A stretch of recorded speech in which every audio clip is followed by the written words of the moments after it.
Hi, I'm Larry Wilner from BizzBuzz. BizzBuzz is a digital media platform that we created to allow businesses and enterprises the opportunity to broadcast their message to the public. Today we're extremely fortunate to have Linda Katz-Wilner of Successfully Speaking in the studio. Linda's done an extensive amount of work with accent modification in the workplace. Full disclosure, Linda is my wife. So, Linda, give us an idea of how you came to Successfully Speaking and how you've developed this particular expertise.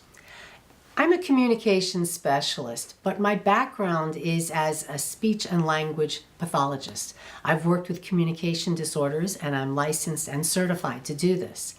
I found that when I was working with people on their voice and their speaking skills, I started to encounter a lot of people who did not have disorders but were looking to improve their professional presence in the workplace. And that included people who had regional dialects and foreign accents as well.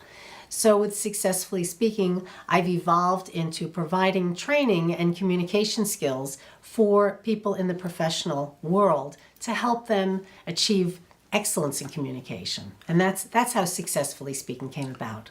So let's get it started here. Tell us, what is an accent? An accent is the pronunciation of the consonants, the vowels, but most importantly, the melody and rhythm of a language. People are using their first language, and as they learn to speak English as a second language, as an example, you can hear the rhythm of their first language. What I mean by this is if you're talking to somebody, you might be able to tell that they probably spoke Chinese first, or they speak Spanish first, or even Russian. We hear the melody and the pronunciation of sounds of that first language, and that's what helps us identify them as having an accent.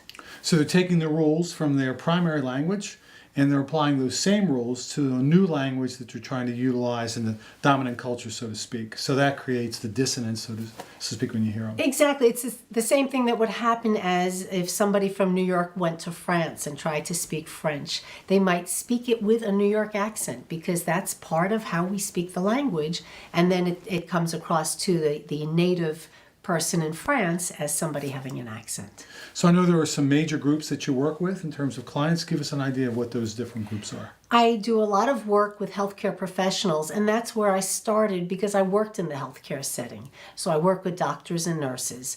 Interestingly enough, in the United States, 25% of the doctors are trained outside the United States, so it's potential that they might have an accent. I also work with international clergy who are coming to the United States, maybe moving into rural communities and having accents or communication challenges, and I work with them to enhance their skills.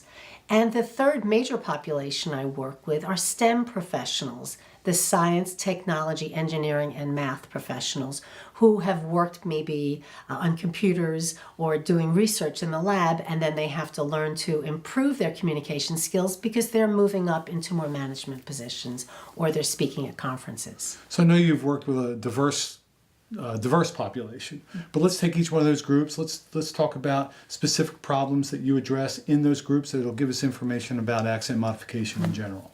And first I'd like to mention that there's nothing wrong with an accent. We all have accents, but when that accent interferes, especially with some of these populations I'm going to talk about, if it's breaking down communication, that's when we need to work to help them modify it. But accents are lovely, and we're not looking to eradicate them, we're modifying them. So when we speak with the doctors, it might be that their pronunciation issues, maybe they're saying to somebody, you have a laceration of your liver instead of a liver, that's going to break down communication. Or if they say, where do you live? And they mean to say, where do you live? That becomes confusing for a patient. But more so are these stress patterns that I was mentioning earlier. If I worked with an oncologist and he said to me, are you telling me it's not metastasis, it's metastasis, and it's not cervical cancer, it's cervical cancer? I've been speaking this way for years. That's a problem. But a bigger problem than that is the physician who may say to the nurse or to the pharmacy, I'd like to prescribe 50 milligrams of medication for that patient. If we don't know if it's 15 or 50, think about the life-threatening consequences that happen Sure. with that type of error. It's life and death issues Absolutely. in a hospital or medical setting. Now, I know you work a lot with clergy, so tell us about that, because I know that's a very interesting clientele. Yes. Well, with the clergy, if you're reading prayers with the congregation, they have the prayers in front of you, so they're very forgiving if you speak with an accent. But what happens when you're giving a homily or giving a sermon? All of a sudden, the congregation doesn't know about the content, so they're listening carefully, and if they're mishearing words of wine and vine and some confusion with the consonants or the vowels, that becomes a challenge. But the stress patterns, now we're talking about delivery skills.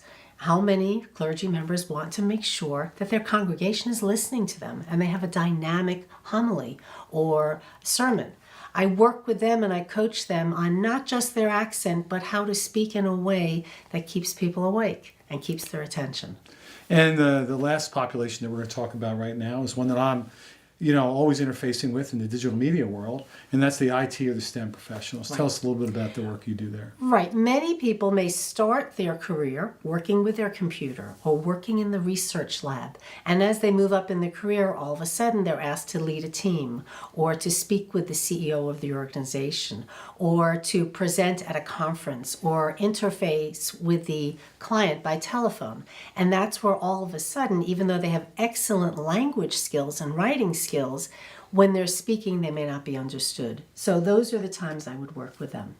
And give us a summary of some of the tools that you use that really go across all populations. You use a certain basic tool framework that helps you work with accent modification. Well, early in my career, I developed, medically speaking, accent modification for the medical profession because there was nothing out there that catered to that audience as far as accent modification was concerned. But then with the company that we developed, ESL Rules, we've developed the rules approach to accent modification. And what that is identifying several different stress pattern rules that help people communicate much better and very quickly. And let me give you some examples. With a compound noun, we say laptop. We don't say laptop. With a proper noun, I would say my name is Linda Wilner. I would never say Linda Wilner. I wouldn't say I work at Johns Hopkins. It's Johns Hopkins. So these stress patterns become important. Think about the amount of abbreviations or acronyms we use every day in every field. And if somebody's talking about the CO, I'm not sure if it's a CO or the CEO. These are rules that native speakers don't necessarily know because we never learned them. We just learned English. And these are tools that you use to cut across all populations. Absolutely. So there are certain basic foundational rules that you apply to all the work that you do. Absolutely. And that's the focus of the rules approach to accent modification. Right. So, okay, let's take the workplace now, and you're a supervisor, and you've got a team of people that you're working with, and there are a couple of people that you just can't understand in team meetings, or you have to pitch.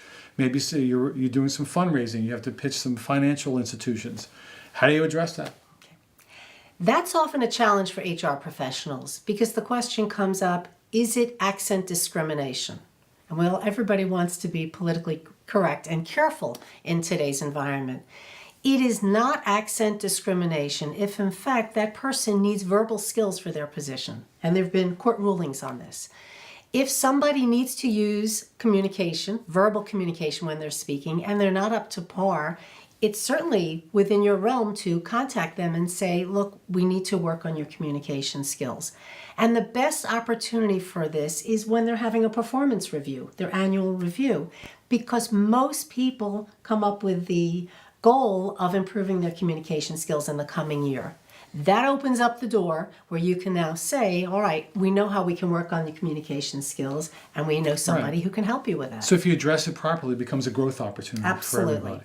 Professional development. So tell us a little bit about the assets that you have available on your website and how people can find out about you.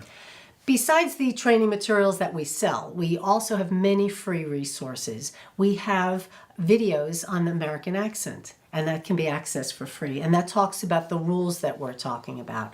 I also have a video library where you can watch very brief videos on posture, body language, pausing, eye contact, job interview skills. And then we have a 9-week email course where you can sign up It's free. There are no assignments. And what you do is every week you will get content into your email, in your mailbox, so you can learn different aspects of communication. Finally, I offer a 15-minute free telephone consultation. So you can schedule this right on the website, set up an appointment to speak with me, and I can speak with the HR professional, the manager, or even the client themselves to answer any questions and discuss what I can do to help individuals or groups, because I do come out to the workplace and conduct workshops as well. Of course, you can always call me on the telephone or email me. Well, thanks. That was extremely informative, and hopefully everybody out there found benefit in the information that Linda gave out today. So feel free to contact us at BizzBuzz anytime. Watch more of our episodes as we put more content on our channel, and have a great day.